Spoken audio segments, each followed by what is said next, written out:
se abusa del prestigio de la ciencia, de la razón, pero claro, aquí cabe citar a un escritor argentino. Cuando un hombre de ciencia encuentra un líquido que se dilata al congelarse, no dirá que los líquidos se dilatan al congelarse.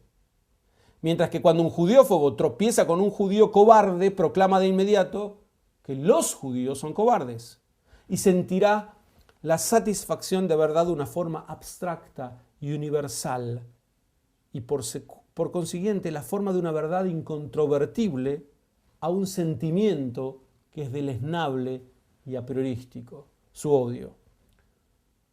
Digamos que la creencia de que los judíos constituían una raza separada, oriental, se difundió ampliamente durante la segunda mitad del siglo XIX y en Alemania se tradujo también al mundo de la política. Bajo el gobierno de Bismarck se entendió cínicamente que la judeofobia podía servir de instrumento para completar la unificación de Alemania.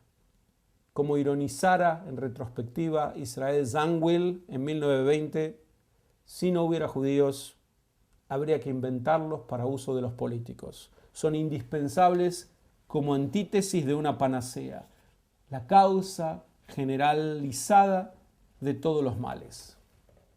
El imperio alemán, constituido por Bismarck en 1871, extendió la igualdad jurídica a todo el territorio nacional. De este modo, en Alemania, la reforma del sistema legal ya no era el resultado de una sublevación popular victoriosa, como había sido en Francia, ni una evolución gradual, como había sido en Inglaterra. La democracia y la igualdad para los judíos eran en Alemania decisiones tomadas desde arriba para modernizar el país. Pero el pueblo seguía viéndolas como modas extranjeras que infectaban las fuentes sagradas del espíritu alemán y que provenían de la odiada Francia. A comienzos de los años 1870, el Partido Nacional Liberal, que apoyaba a Bismarck, estaba dirigido por dos judíos, Eduard Lasker y Ludwig Bamberger. También eran de origen judío los dos máximos líderes del socialismo, Marx y Lassalle. A fines de ese siglo surgen en Alemania partidos políticos abiertamente judeofóbicos, con tres fundamentos ideológicos, que a veces se combinaban uno con otro: el económico, el religioso y el völkisch, o nacional racial. Aunque en principio no tuvieron muchos afiliados, la propaganda de estos movimientos seducía a grandes sectores de la población. Y nótese que hay una gran diferencia con el modelo francés que comentamos en la clase pasada. Mientras en Alemania, Austria y Hungría el uso político de la judeofobia fue una reacción inmediata al otorgamiento de la emancipación a los judíos, Francia, por el contrario, ya había vivido 80 años de emancipación cuando fue plagada por las formas organizadas de judeofobia. El primero en organizar el uso de la judeofobia como levadura para un movimiento de masas fue Adolf Stoecker en Berlín, cuando creó el Partido de Trabajadores Cristianos Socialistas, 1878. No logró con su partido atraer votos con una plataforma de ética social cristiana y entonces decidió cambiar la plataforma por un programa judeofóbico que inspiró a todo un movimiento estudiantil, el Verein Deutscher Studenten de 1881, y fue electo al Reichstag. Por esa época se creaba la que mencioné en su momento, Liga de los Antisemitas de Wilhelm Marr, dedicada a temas étnicos, y un renombrado académico, Heinrich von Treitschke, le otorgó respetabilidad, porque él denominó a todo exceso antijudío una reacción brutal y natural del sentimiento nacional alemán contra un elemento extranjero.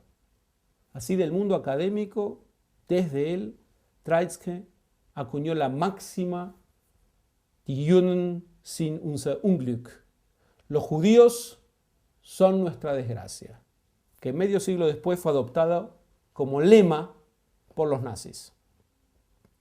En 1882 se reunió en Dresde el primer congreso antijudío, azuzado por un libelo de sangre en Tisla Eslar.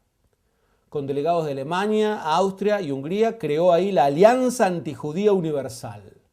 Después hubo más congresos en Chemnitz, 1883, en Kassel, 1886, en Bochum, 1889. Los racistas más pendencieros terminaron por escindirse del partido de Stecker y en 1886 Otto Feckel fue elegido al Reichstag como el primer judeófobo per se. Su plataforma era esa, el odio a los judíos.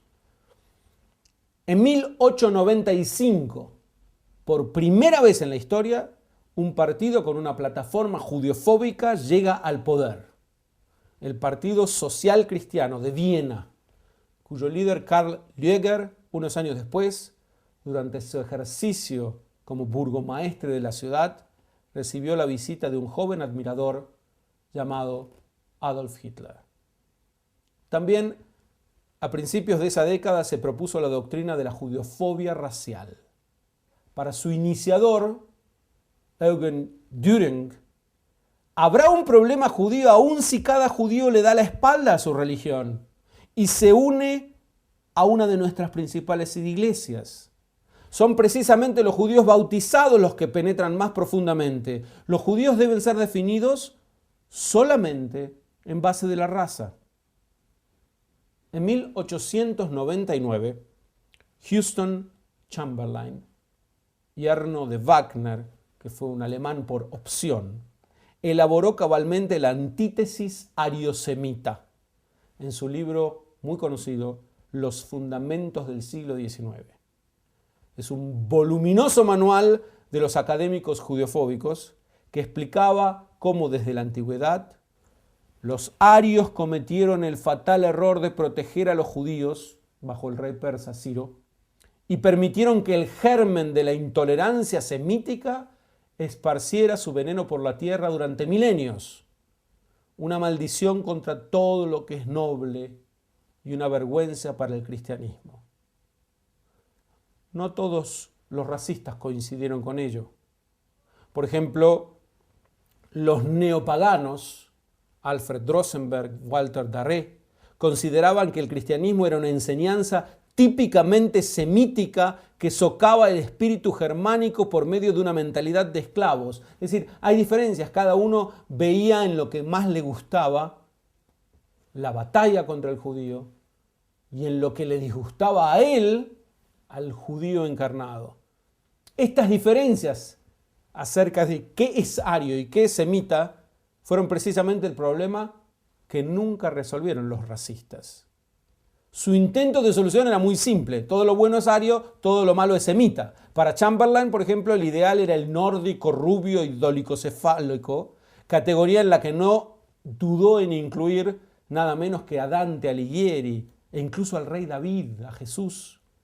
Pero como los gustos de los racistas variaban, algunos resultados de su método fueron tragicómicos. Goethe, por ejemplo, era para Chamberlain un ario perfecto y puro, para Fritz Lenz un híbrido teutónico asiático y para Otto Hauser un mestizo, puesto que en el Fausto hay centenares de versos lastimosamente malos. Veamos que aquí radica la paradoja de este racismo alemán. En toda la vastísima literatura que produjo acerca del veneno judío, y a pesar de la enorme infraestructura que creó para combatir a ese veneno, nunca pudo dar una definición racial de quién es judío. Nunca llegaron más allá de la definición de alguien cuyos abuelos profesaron la religión judía.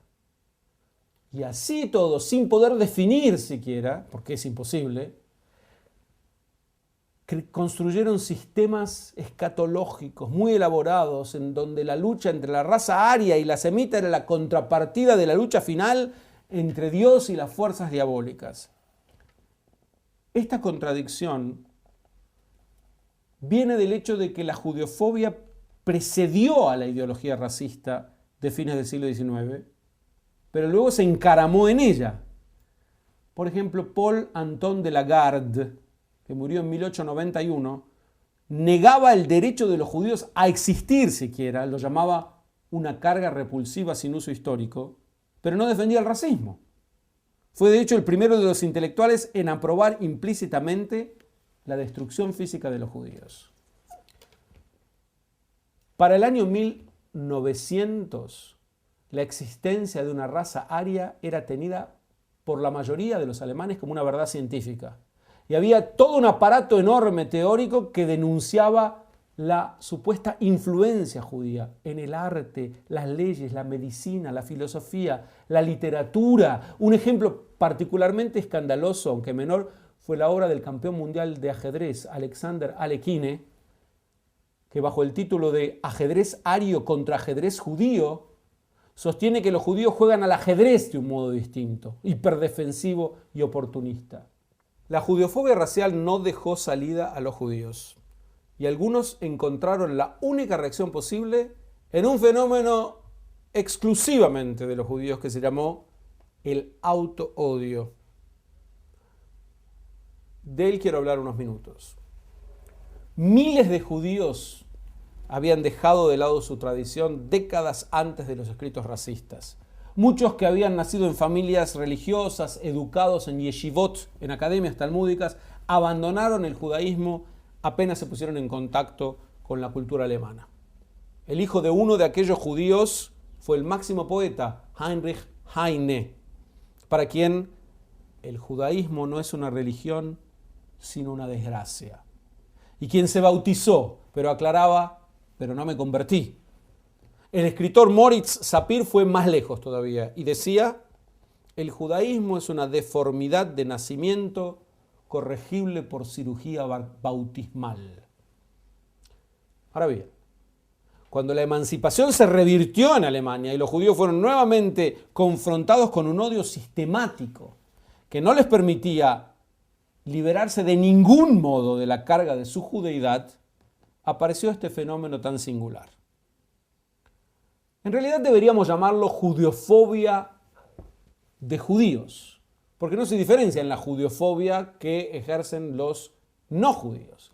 Lo llamamos autoodio, sin embargo, por una cuestión bibliográfica, porque el primer libro sobre el tema, un clásico de 1930, Das jüdische Selbsthasse, el autoodio judío, así fue titulado por su autor Theodor Lessing, y ha quedado entonces el término autoodio como definición de la judeofobia de los propios judíos.